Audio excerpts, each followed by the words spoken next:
Dikunya assalamualaikum semuanya. Oke, welcome to my channel Semjam Zainal Official. Jangan lupa subscribe, like, komen, dan share teman-teman.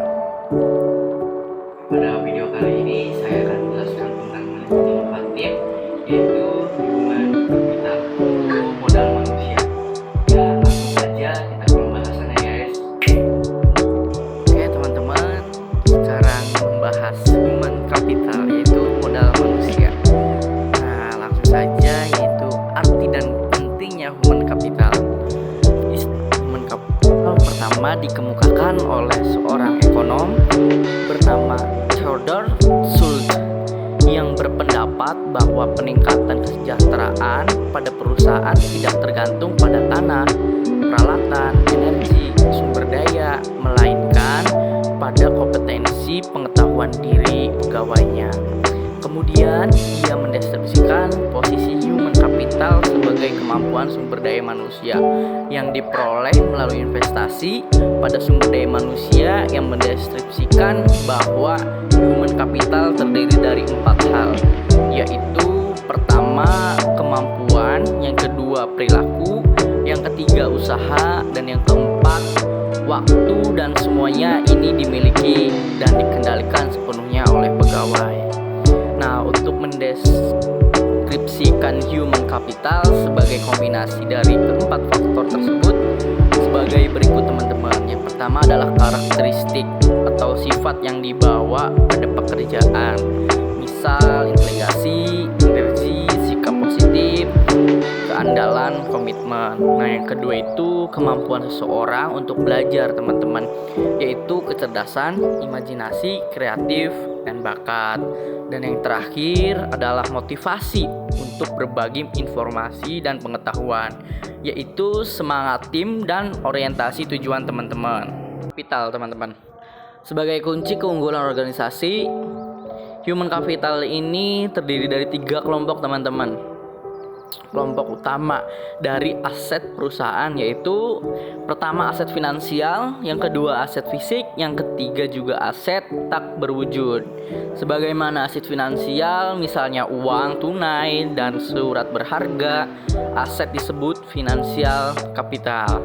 Nah, yang kedua ini ada aset fisik, terdiri atas peralatan, gedung, tanah, dan yang berbentuk fisik teman-teman. Yang ketiga itu aset tak berwujud, modal organisasi, aliansi, bisnis, pelanggan, merek, reputasi, dan modal intelektual teman-teman. Dan peran human capital ini juga hubungan kompetensi karyawan dengan human capital teman-teman.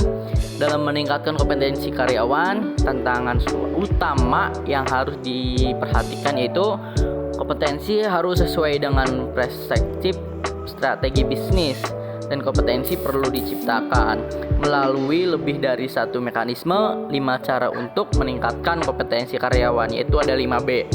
Yang pertama itu ada buy, build, grow, bound, dan bin. Teman-teman bisa dibaca penjelasannya ya teman-teman. Nah, selanjutnya juga ada transformasi peran divisi SDM. Yang ada di sini itu strategi partner. Yang kedua itu administrative expert. Yang ketiga employee champion. Yang keempat adalah change again. Nah, yang sebagaimana strategi partner itu yaitu departemen SDM itu harus mempunyai menjadi partner bagi manajer lini dan manajer lainnya teman-teman. Dan administratif expand yaitu membuat tercapainya ekspektasi administratif dan memastikan bahwa kos dapat dikurangi dan kualitas tetap terjaga secara kontinu teman-teman. Dan yang ketiga itu employee champion. Departemen SDM harus dapat menunjukkan komitmennya terhadap manajemen dan pada waktu yang sama berusaha meningkatkan kontribusi karyawan lebih besar. Yang terakhir itu ada change again.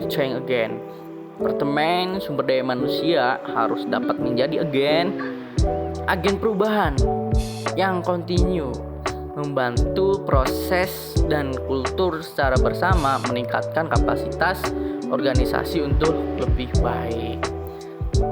Di sini juga ada tingkat kompetensi dalam sistem pengukuran human capital, yaitu activity level dan fungsional level dan strategic level. Tuh teman-teman. Dan ini juga mengidentifikasikan human capital. Ada dua yang mendukung kontribusi investasi human capital ke dalam perusahaan.